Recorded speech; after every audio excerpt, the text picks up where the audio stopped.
sa Papa Dudut Stories, ikaw ay hindi nag-iisa.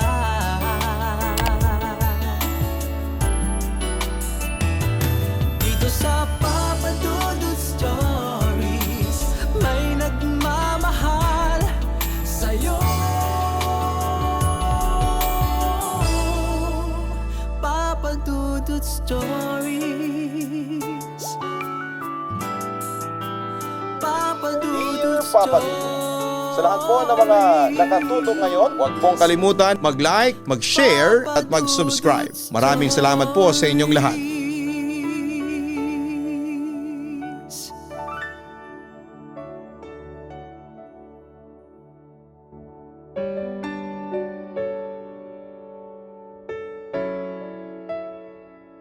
Una sa lahat ay binabati ko kayo ng magandang gabi, lalo na sa iyo Papa Dudut at sa lahat ng mga katulad kong nakikinig sa inyong programa. Sana'y mabigyan ng pagkakataon na mabasa ninyo ang isang bahagi ng aking buhay.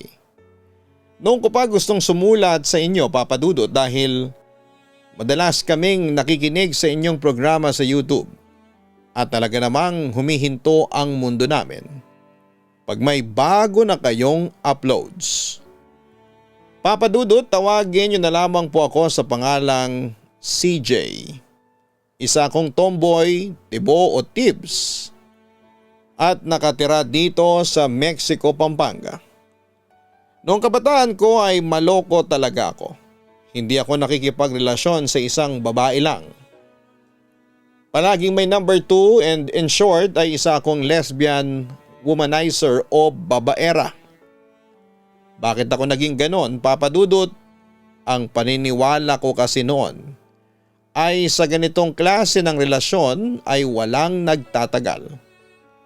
Kahit gaano ka pa kamahal ng karelasyon mo, ay darating at darating ang time na iiwan ka din niya.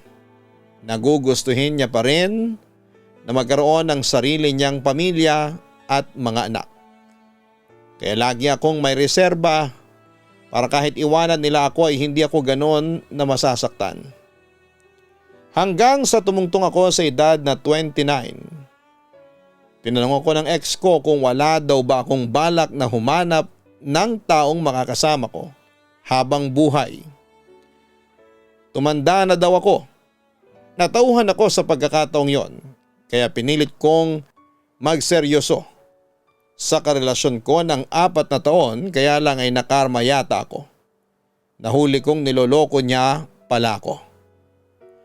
Papa Dudut, naghiwalay kami ng karelasyon kong yon at nung araw na yon ay sinabi ko sa sarili ko na ayoko nang makipagrelasyon ng seryoso. Ayoko na ng commitment at yun nga ang ginawa ko. Nakikipag-flirt lang ako sa mga nakikilala ko sa party, pagtapos noon ay wala na. Hanggang isang araw ay inimbitahan ako ng kaibigan kong tomboy sa birthday niya. Halos lahat sila ay partner-partner, maliban sa isang pinsan niyang masungit na si Jaika. Matipid na tango lamang ang ibinigay noong ipakilala ako ng kaibigan ko at hindi na ulit nagpukol ng kahit na isang tingin sa akin. Papa Dudut, siya kasi yung tipo ng babaeng nakakatakot kausapin dahil pakiramdam mo ay mapapahiya ka lang. Nung una ay naboboard na ako kaya wala akong ginawa kundi ang mag-cellphone. Kausap ko noon ang ka-MU kong si Rosaline. Sabi ko ay naboboard na ako dito. At ang reply niya ay pumunta na lamang ako sa bahay nila. Sabi ko ay sige maya-maya. Samantala ay namili muna ako ng kakantahin ko sa videoke. Hindi ko napansin na si Jaika pala ang may hawak ng songbook. Sabi ko sa kanya ay ipipili kita ng kakantahin mo. Pasungit ang sagot niya sa akin na hindi ako kumakanta. Tapos ay napansin ko yung batang lalaking katabi niya. Sabi ko, ano mo yan? Sabi niya, anak niya daw, si Kyle. Magdadalawang taon pa lamang at hindi pa gaanong nagsasalita. Papa Dudut, hindi ako makapaniwala noon kasi wala sa itsura niya. I mean, mukha talaga siyang dalaga. Pero sabi niya sa akin ay totoo raw ang sinasabi niya. Pinakilala pa niya sa akin yung mga anak niyang sina Christine at Carla na nasa edad 5 hanggang 6. May asawa na rin daw siya. Kaya doon na natapos ang maikli naming pag-uusap. Medyo madami na kaming nainom kaya makulit na ang mga kasama ko. Nagsasayawan at tagaharutan habang ako ay tawa lang ng tawa sa may tabi ng lababo. Doon din pala nakatayo si Jaika. Sa kakatawa namin ay nagkadikit ang kamay namin. Hinliliit lang namin ang nagkadikit pero Papa Dudut, hindi ko alam kung anong nangyari. May kakaibang kuryenteng dumaloy sa katawan ko na nagmula sa magkadikit naming kamay. Naglakas loob akong hawakan ang kamay niya nang hindi siya nagalit ay niyakap ko siya at hinalikan.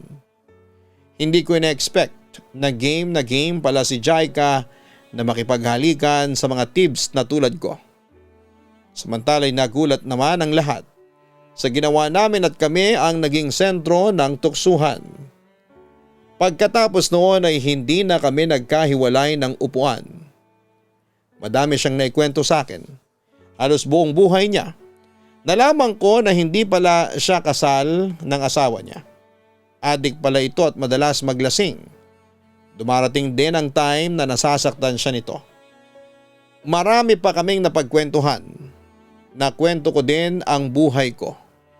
Maya-maya ay tinawag na siya ng asawa niya kaya umuwi na din ako. Napaisip ako ng gabing yon. Isa lang si Jaika sa mga babaeng nakilala ko sa party at hanggang doon lang yon. Isa pa'y may asawa at mga anak na siya. Hindi ko kayang manira ng isang pamilya dahil alam ko ang pakiramdam na lumaki sa isang broken family. At yun na nga, hindi na nga kami ulit nagkita. Paminsan-minsan ay nagkakamustahan kami sa text. Pakiramdam ko ay wala din naman sa kanya ang nangyari. Hanggang isang araw ay tumawag siya sa akin at umiiyak siya. Nag-away daw sila ng asawa niya, lasing at lango na naman daw ito sa droga at muntik na silang sagasaan ni Kyle nang minamaneho nitong tricycle. Grabe daw ang pag-aaway nila sa kalsada at pagkatapos daw noon ay lumayas na ang asawa niya. Pinayuhan ko siya na ayusin niyo yan para sa mga bata at kung ano pang word of wisdom. Pero lalo pang lumala ang away nila nang tangayin ng asawa niya ang 2 nilang anak. Tuluyan na nga silang nagkahiwalay, Papa Dudut. Inaya na naman ako ng kaibigan ko. Fiesta naman sa kanila at hindi ko sinabi kay Jaika na pupunta ako. Kaya nagulat siya na nandun ako. Kakaibang saya ang naramdaman ko ng mga sandaling yon, Papa Dudut. Pero hindi ako nagpahalata. Masaya kaming nagiinuman sa tolda at sa sobrang kalasingan ko ay pinilit ako ng kaibigan kong doon na matulog dahil madaling araw na. Magkatabi kaming natulog ni Jaika at doon na nangyari ang hindi dapat mangyari. At dahil doon ay naging kami na, Papa Dudut. Pero kahit na may relasyon na kami ay hindi ko pa rin tinigil ang pagloloko ko. Hindi ako naging mabuting karelasyon sa kanya. Wala akong ginawa kundi ang saktan siya emotionally. Halos gabi-gabi siyang umiiyak. Wala akong pakialam kung ano ang nararamdaman niya, Papa Dudut. Siguro way ko din yon para i-push siyang palayo. Pakiramdam ko kasi ay hindi ko kaya ang responsibilidad na maaari kong pasanin. 3 anak, wala naman akong trabaho, umaasa lang ako sa sustento ng mama ko na nasa abroad. Sa dami ng nakarelasyon ko ay wala pa sa kanila ang may anak. Lahat sila'y dalaga at hindi ko alam kung paano ko i-handle ang ganong sitwasyon. Hanggang dumating nga ang time na si Jaika na din ang napagod. Hindi na kami madalas magkita at mag-usap. Isang gabi ay pinapunta ako ng kaibigan ko sa bahay nila at naabutan kong may kausap si Jaika sa cellphone. Inagaw ko yon, Papa Dudut, ka-textmate niya pa ang lalaki at ang sabi sa akin, pabayaan mo na si Jaika sa akin. Lagi mo naman siyang sinasaktan at pinapaiyak. Papa Dudut, natahimik ako at pagkababa ng telepono ay agad akong napahagulhol ng iyak. Grabe ang iyak ko ng gabing yon sa harapan nilang lahat. Doon ako natauhan kung gaano ko kamahal si Jaika na hindi ko kayang mawala siya. Hindi na ako natakot Papadudot na ipakita at iparamdam ang pagmamahal ko sa kanya. Handa na akong harapin ang kahit na anumang obligasyon at responsibilidad, wag lamang siyang mawala sa akin. Nag-usap kami at nagkasundong susubukan naming ulit. Sinira niya ang SIM niya at nangakong hindi na makikipag-textmate pa. Lumipas ang ilang buwan, sinauli na din ng dati niyang asawa ang dalawa nilang anak kaya nag-decide kaming magsama sa bahay namin. Kung saan ay kasama ko ang lola at pamangking ko. Naiwan naman ang 3 bata sa tiyahin niya at mga kapatid dahil doon sila nag-aaral malapit sa bahay nila. Sinusustentuhan at dinadalaw na lang namin sila Papadudot. Napakarami naming pag-aaway noong mga unang buwan ng pagsasama namin. Ilang beses din kaming muntik ng magkahiwalay. Pero nalagpasan namin ang adjustment period, mas nakilala at naunawaan na namin ang isa't isa. Nang mademolish ang lugar nila, kinuha ko na ang 3 bata at pinatira sa isa sa mga paupahan namin kasama ang tiyahin niya at mga kapatid. Inilipat ko na rin sila ng eskwelahan malapit sa bahay namin. Binigyan naman kami ng mama ko ng kapital para makapagpatayo ng maliit na negosyo. Okay na ang lahat, nasa ayos na hanggang dumating naman ang panibagong pagsubok sa relasyon namin. Nabarkada ako sa mga kabataang babae dito sa lugar namin. Ito ang pinagsimula ng pag-aaway namin. May mga chismis na nakarating sa kanya na tungkol sa mga babaeng umaangkas sa akin sa motor. Kung saan-saan daw kami nagpupunta kapag wala siya at ang pinakamatindi ay ang balitang natulog daw ako sa kwarto nung babae nung araw na natulog siya sa kapatid niya sa Pasig. Hindi niya matanggap ang paliwanag ko. Mahabang diskusyon hanggang sa nag-aalsabalutan siya kasama ang 3 bata. Sobrang sakit noon Papadudot. Umiyak ako habang papalayo sila. Dahil sobrang napamahal na rin ako sa 3 bata. Mahabang suyuan ang ginawa ko. Hanggang napapayag ko siyang magkabalikan kami pero meron siyang isang kondisyon. Ayaw na niyang doon kami sa bahay tumira. Sinangayunan naman ito ng mama ko kaya agad kaming nagpatayo ng bahay sa Rodriguez sa lupang inaward sa kanila noong ma-demolish sila. Papadudot naging maayos naman ang relasyon namin ni Jaika pagkatapos noon. Pero nagulat na lamang ako isang gabi bigla na lamang may kumatok sa pinto namin at pagbukas ko. Nagulat ako dahil ang tao sa labas ay walang iba kundi ang ex-live-in ni Jaika na si Brian. Nasaan ang mag-ina ko? Wika ni Brian sa akin. Nasa eskwelahan ang mga anak mo. Si Jaika nasa loob ng CR. Bakit ka ba nandito ha? Tanong ko sa kanya. CJ, babawin ko lang sila mula sa iyo. Matigas nitong sabi. Matagal na kayong wala hindi ba? Nagkasundo na nga kayo na maghihiwalay kayo. Bakit ngayon bumabalik ka? Wala kang pakialam kung nagbago man ang desisyon ko.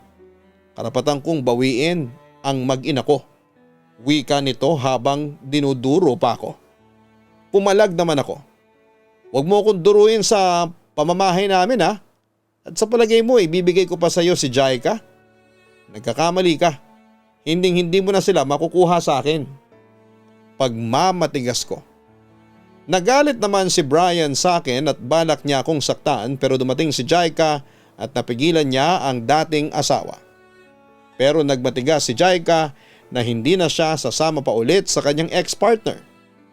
Kasi mas matigas pa rin si Brian at nagbanta ito. Nababalikan niya ang mag-ina niya at hindi ito titigil hanggang hindi niya nababawi ang mga ito. At yun nga Papadudot, hindi nga tumigil si Brian sa panggugulo sa amin.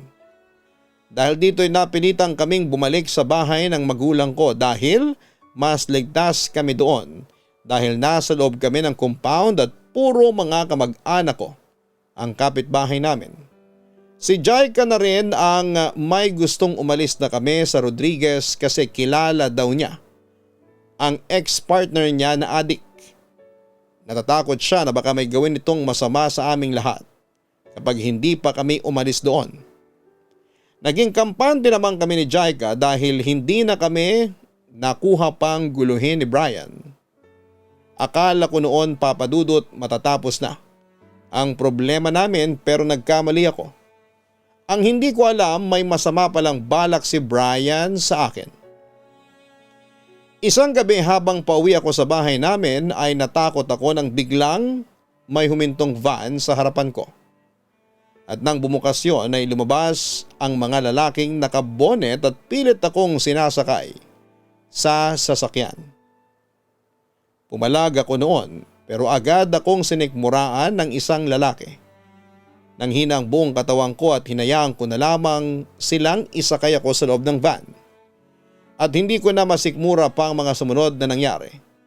Kasi nung dinala nila ako sa isang bahay na hindi ko alam kung saan ang lokasyon, walang awa nila akong ginahasa. Oo, Papa Dudut, ginang-rape nila ako. Hindi lang isang beses kundi maraming beses sa loob ng isang linggo. Naging sex slave ako at katakot-takot na torture ang naabot ko. Napagtanto ko lang na si Brian ang salarin nang marinig ko ang boses ng isang lalaki na tumatawag sa phone.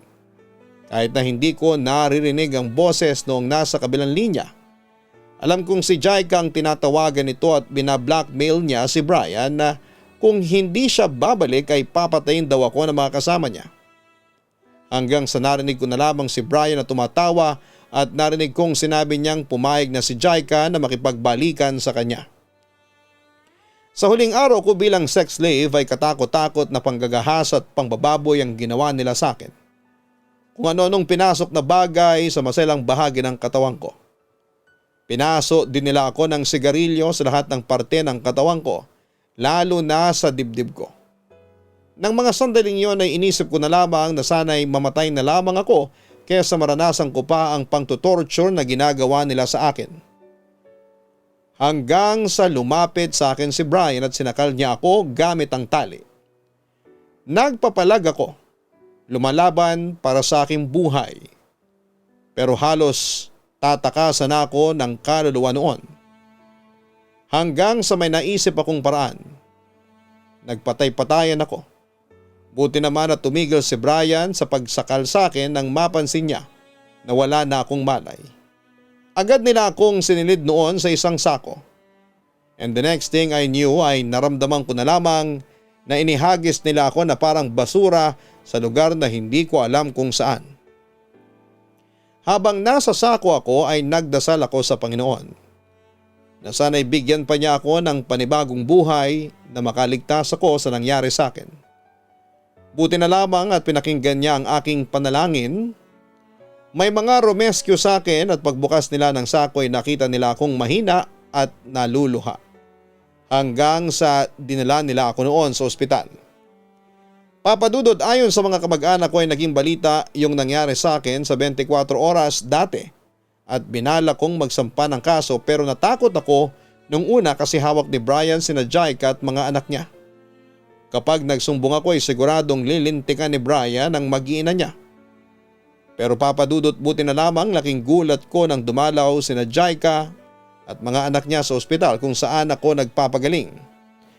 Ayon sa girlfriend ko ay nakatakas daw sila ng mga anak niya noong bangag daw si Brian at mahinang mahina. Kaya ayon, tinuloy ko ang kaso. Agad namang nahuli sina Brian at mga kasama niyang nanggahasa at tumorture sa akin. After a year, life imprisonment ang naging hatol sa kanila sa korte. Naiiyak ako noong araw na yon at hindi ko akalain na makakamit ko kaagad ang hustisya. Kaya malaki ang pasasalamat ko sa Diyos. At ngayon, Papa Dudut, ay bumalik na kami sa munting tahanan namin dito sa Rodriguez, Rizal. Ako si Jaika at ang 3 anak namin. Masaya kaming nagsasama dito bilang isang pamilya. Tanggap ako ng mga magulang at mga kapatid ni Jaika at ganoon din siya sa pamilya ko. Maayos na ang lahat. Handa kong ibigay lahat ng makakaya ko para sa mag-iina ko. Sila ang buhay ko. Handa kong ibigay sa mga anak ni Jaika ang pagmamahal ng isang ama.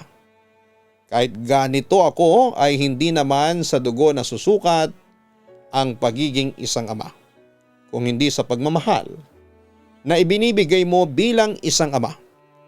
Sa ngayon ay magwawalong taon na kaming nagsasama ng asawa kong si Jaika at hindi ko na nakikita ang buhay ko na hindi siya kasama. Masaya kong mukha niya ang huli kong nakikita bago ako matulog at una kong nakikita pagmulat ng mga mata ko sa umaga. At kahit marami pa ring tukso, alam kong hindi na ako matutokso pa dahil kontento na ako sa pamilya ko. Sana po ay kapulutan ninyo ng kahit kaunting inspirasyon ang kwento kong ito. More power sa napakagandang programa ninyo. Hanggang dito na lamang po. Maraming salamat at magandang gabi sa lahat ng inyong mga subscribers. Lubos na nagpapasalamat, CJ. Maraming salamat CJ sa pagbabahagi mo ng iyong kwento sa aming programa sa YouTube. Nalulungkot kami. Sa sinapit mo sa kamay ni Brian, ni-rape ka na nga, tinorture pa. Buti na lamang talaga at hindi natutulog ang Diyos. Ibinigay sa iyo CJ ang hustisyang nararapat. Masaya na rin kami kasi kasama mo ngayon sina Jaika at mga anak niya na itinuturing mo na ring mga anak. Mga ka-online, bawat taon ay milyong-milyon ang nare-rape o namomolestya at ipinapakita ng mga pananaliksik na karamihan sa mga biktima ay kabataan.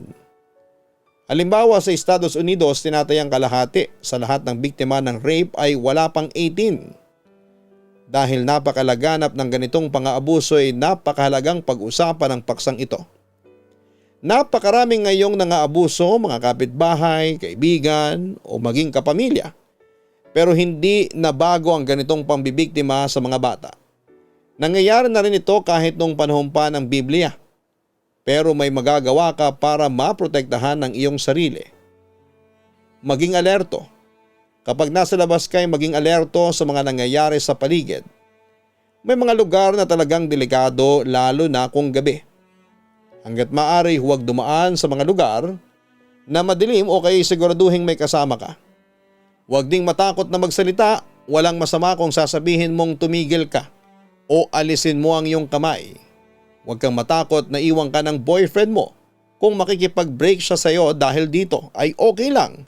Hindi mo kailangan ng ganyang kasintahan. Ang bagay sa iyo ay isang tunay na may respeto sa iyong pagkababae at prinsipyo. Maging maingat kapag nag-i-internet. Huwag magbigay ng personal na impormasyon o mag-post ng mga pictures na magbibigay ng ideya sa iba kung nasaan ka. Kung nakatanggap ka ng mahalay na mensahe, makakabuting huwag mag-reply. Wala silang magagawa sa iyo kung hindi ka kakagat sa pain nila. Mas magiging ligtas kung susundin mo ang mga nabanggit na hakbang. Pero syempre hindi mo laging kontrolado ang sitwasyon.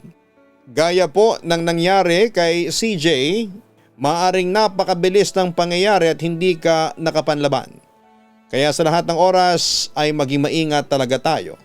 Alamin ninyo ang inyong mga karapatan at higit sa lahat ay maging mapag-obserba sa iyong paligid. At sakaling ikaw ay maging biktima ng rape or torture ay huwag matakot na hanapin ang hustisya dahil deserve mong makamit yan. Hanapin po ang Kaistorya Horror YouTube channel para sa mga araw-araw na upload ng mga nakakatakot na kwento. Ganon din ang Gian Gianna Vlogs, our weekly family vlogs. Salamat po sa mga bagong subscribers at sa mga dati pang nakikinig at nanonood.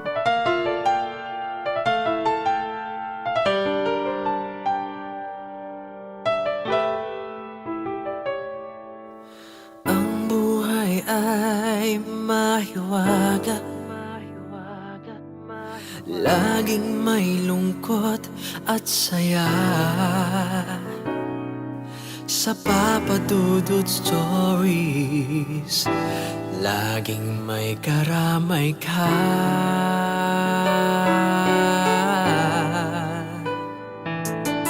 Mga problemang kaibigan,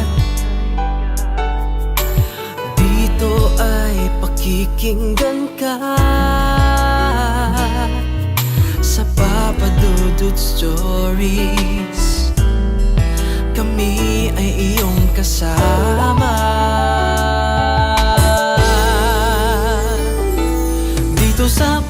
Papa Dudut Stories, ikaw ay hindi nag-iisa.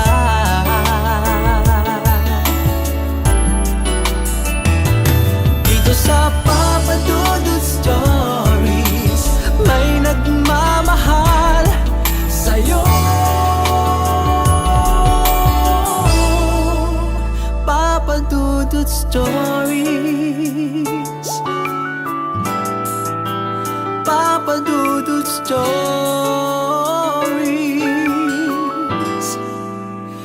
Papa Dudut Stories.